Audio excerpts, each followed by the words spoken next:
mujizat bukan soal saat ini torang kaya, tetapi mujizat Tuhan soal kesehatan dan kekuatan untuk bekerja.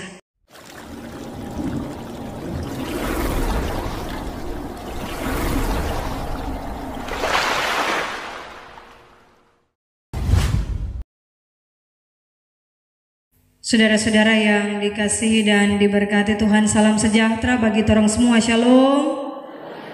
Damai di hati. Bersyukur atas kesempatan indah Tuhan anugerahkan bagi torang semua. Ada lagi di hari Minggu tanggal 10 November 2024. Kemurahan Tuhan selalu torang nikmati.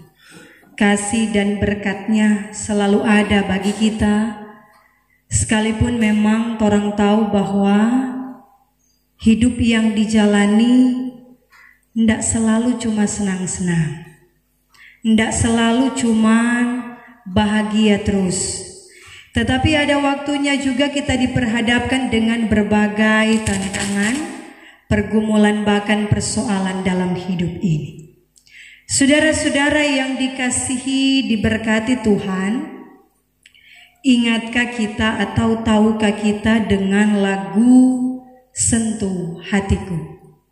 Betapa ku mencintai DPRF. Bapa sentuh hatiku, ubah hidupku menjadi yang baru, dan seterusnya. Ini lagu ini diangkat, diciptakan dari sebuah kisah. Kisah yang dialami oleh seorang perempuan. Dan kisah ini dituliskan oleh teman sekolahnya. Jadi DP teman sekolah menyaksikan bahwa ada pergumulan yang hebat dihadapi oleh temannya, sehingga dia menuliskan lagu ini setelah pergumulan itu terselesaikan. Ketika dia ada di bangku sekolah, perempuan ini diperhadapkan dengan pergumulan yang luar biasa. Karena mengapa dikatakan pergumulan yang luar biasa? Perempuan ini diperkosa oleh ayah kandungnya. Dia diperkosa oleh papanya sendiri. Yang sebenarnya bagi seorang anak perempuan, papa itu adalah kebanggaan. Sebagai seorang perempuan, papa itu adalah segalanya. Tempat dia mengadu ketika dalam persoalan, tempat dia mencari bantuan ketika dia dalam kesulitan. Tetapi justru sebaliknya, yang dia terima dalam hidup bertentangan dengan apa yang seharusnya dia rasakan. Ketika ayahnya mabuk, namanya kalau orang mabuk kan, nggak sadar dengan apa yang dia bikin. Dia perkosa DP anak perempuan. Kemudian ketika dalam hal ini dirasakan oleh perempuan, maka anak ini menjadi stres. Harusnya dia menata masa depan, tetapi justru yang dia alami adalah penderitaan yang hebat. Bukan orang lain yang bikin sakit hati, bukan orang lain yang bawa dia pada penderitaan, tetapi justru ayahnya sendiri. Stres anak ini. Dia menjadi seperti orang gila. Lari balik sana, namanya orang stres. Itu pergumulan hebat dia terima. Dia rasanya tidak mampu. Kemudian karena dia mengarah kepada orang gila, maka dia dipasung oleh keluarganya, termasuk oleh ayahnya. Namanya anak mulai menjadi seperti orang gila, apa yang harus dibuat? Mereka pasung anak ini. Luar biasa DP penderitaan. Diperkosa kemudian dipasung. Harusnya dibawa dia supaya dia boleh mengalami pemulihan, kesembuhan secara psikis, pemulihan secara mental. Tetapi justru sebaliknya, bertahun-tahun dia dipasung. Satu waktu ketika penulis lagu ini keluar daerah, selesai studi dan sudah bekerja bertahun lamanya, dia kaget. DP teman perempuan ini yang mengalami penderitaan telepon dia. Telepon. Kemudian katakan bahwa kita baik, kita sembuh, kita pulih. Dia nggak sangka seorang perempuan yang tadinya dia tahu mau gila, stres, dia dipasung, tiba-tiba telepon pada dia, bilang bahwa dia sembuh. Kemudian dia mulai tanya, kenapa sampai baik? Kenapa boleh pulih? Padahal pergumulan yang dihadapi sangatlah berat. Dia mulai cerita. Ketika bertahun-tahun dia dipasung, dia tahu DP cara, entah karena besi yang dapasung pada dia bakarat atau apapun itu, dia tidak sangka dia boleh keluar. Dia boleh terlepas dari pasung yang diberikan kepadanya itu. Dan ketika dia keluar, dia boleh bebas. Yang lebih dulu ada di pikirannya, dia mau bunuh DP papa. Luar biasa. Tetapi ketika niat itu untuk membunuh DP papa terpikirkan, dia memberi kesaksian kepada temannya. Dia bilang bahwa ada seperti malaikat yang menghampiri dan mengatakan bahwa jangan membunuh ayahmu, tetapi justru ampuni dia, beri dia maaf.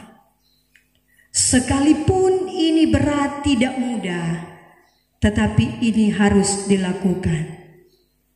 Dia dengar suara itu, dia dengar perintah itu,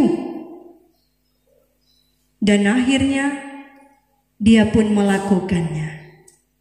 Dia memaafkan kesalahan ayahnya, dia mengampuni kesalahan ayahnya, dan keluarga mereka kembali utuh. Yang awalnya DP mama benci, pasti pada DP papa, tetapi dengan pengampunan anak ini memberi kekuatan dan menyatukan keluarganya lagi. Sebelum DP papa meninggal karena stroke, maka sudah ada pengampunan ini. Dan dari kisah inilah seorang Jason menulis lagu Sentuh Hatiku. Saudara-saudara yang dikasihi dan diberkati Tuhan, kita pun pernah ada dalam posisi yang paling sulit dalam hidup ini. Kita pun pernah diperhadapkan dengan keadaan di titik terendah hidup kita, sebagaimana yang dirasakan oleh Hagar. Hagar ini adalah seorang hamba, seorang budak dari Abraham dan juga Sarah. Ketika Abraham dan Sarah belum dikaruniai keturunan, Maka Sarah berinisiatif, dia bilang pada pembantu, hamba, dia bilang, ngana jadi dulu dengan kita pe suami. Kan ceritanya begitu, supaya boleh ada keturunan. Maka Abraham memperistrikan Hagar, dan lahirlah bagi mereka yaitu Ismail. Kemudian ketika Ismail sudah ada, perbedaan 12 tahun, kemudian Tuhan menganugerahkan anak bagi Abraham dan juga Sarah. Ketika hal ini terjadi, maka mulai ada perbedaan. Awalnya Hagar dia merasa paling penting karena dia boleh melahirkan anak bagi Abraham. Sebagai hamba dia mulai ada kesombongan. Dia mulai berpikir bahwa Sarah kok nih boleh ada anak, ini anak menjadi satu-satunya ahli warisnya Abraham. Tetapi Tuhan berkehendak lain. Tuhan memberi keturunan bagi Abraham dan juga bagi Sarah dengan lahirnya Ishak. Dan ketika Ishak mulai bertumbuh besar, Abraham mengadakan perjamuan selesai Ishak disapi, selesai Ishak menyusui. Dalam bagian bacaan kita, ketika melihat Ismail dan juga Ishak ini sementara bermain-main, maka Sarah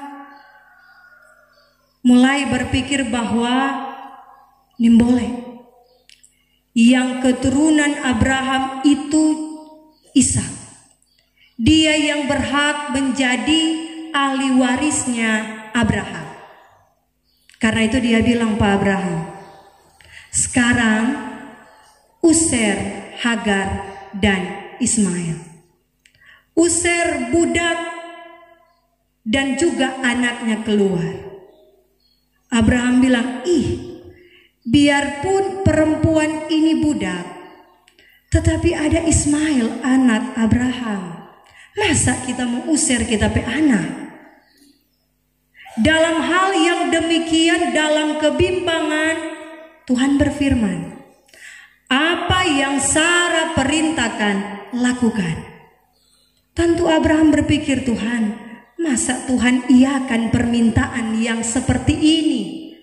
Mau usir anak sendiri, sekalipun anak ini dari hamba, dari budaknya. Mar Tuhan bilang, iko apa Sarah pemang.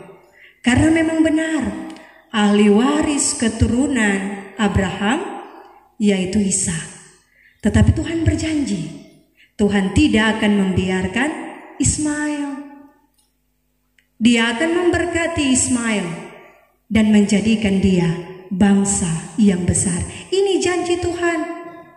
Maka dengan kepercayaan yang kuat akan janji Tuhan, Abraham pun melakukannya. Dia atur Ismail perlengkapan, minum dan sebagainya. Kasih Pak Hagar, bawa ini kong pergi dari sini. Perempuan di mana yang ingin terjadi demikian? Ini kok ibarat habis manis sepadi buang dalam bahasanya torang. Karena kalau berpikir, sedap. Habis kita melahirkan anak ini, anak sebertumbuh besar, ngoni dikaruniai anak, kok sekarang kita ngoni buang. Sulit, sakit, ndak gampang mau terima. Tetapi Hagar melakukannya. Dia pergi, namanya sebagai seorang budak, sebagai seorang hamba, harus mengikuti apa yang diperintahkan oleh Tuhannya. Pergi sampai di padang gurun Beersheba. Berjalan, dorang kehabisan air. Anak ini kehausan. berjalan tanpa air lagi. Karena merasa demikian dia mengatakan bahwa masa kita tega melihat ini anak mati tanpa air. Kemudian ini Hagar, dia cuma lepas ini Ismail di semak-semak dalam bagian bacaan kita. Lepas biar di situ. Dia duduk jauh dari semak-semak itu. Di situ dia duduk. Dia menangis sambil berteriak. Apa yang dia lakukan itu, dia menangis sambil berteriak, tandanya dia tidak mampu menghadapi. Karena itu dia menangis. Dan dalam tangisannya dia berteriak, mengeluarkan perasaan sakit hati yang dialami. Tetapi malaikat Tuhan datang lewat firman dan mengatakan kepadanya bahwa apa yang kau perbuat? Bangkitlah, angkatlah anak itu. Ini yang dikatakan oleh malaikat. Sebab Tuhan melihat tangisan anak laki-laki itu. Artinya Tuhan melihat, mendengar tangisan Ismail, tetapi juga mendengar tangisan dari Hagar. Dan Tuhan berjanji bahwa dia akan memberkati Ismail. Tuhan berjanji penyertaannya tetap ada bagi Ismail. Setelah malaikat berkata demikian, yang awalnya Hagar Solialia tidak ada di sekitarnya air untuk diminum, Tuhan buka matanya dan melihat ada sumur di sekitarnya. Saudara-saudara yang dikasihi dan diberkati Tuhan, luar biasa cara Tuhan memberkati orang semua. Di tengah-tengah kesulitan seperti yang dihadapi oleh Hagar, menangis dan bermohon kepada Tuhan adalah cara kita meminta pertolongan baginya. Meminta pertolongan kepada Tuhan membuat kita mendapat pertolongan. Seperti Hagar, awalnya di sekitarnya dia tahunya tidak ada air. Bagaimana dia mesti minum DP anak yang sementara dalam kehausan?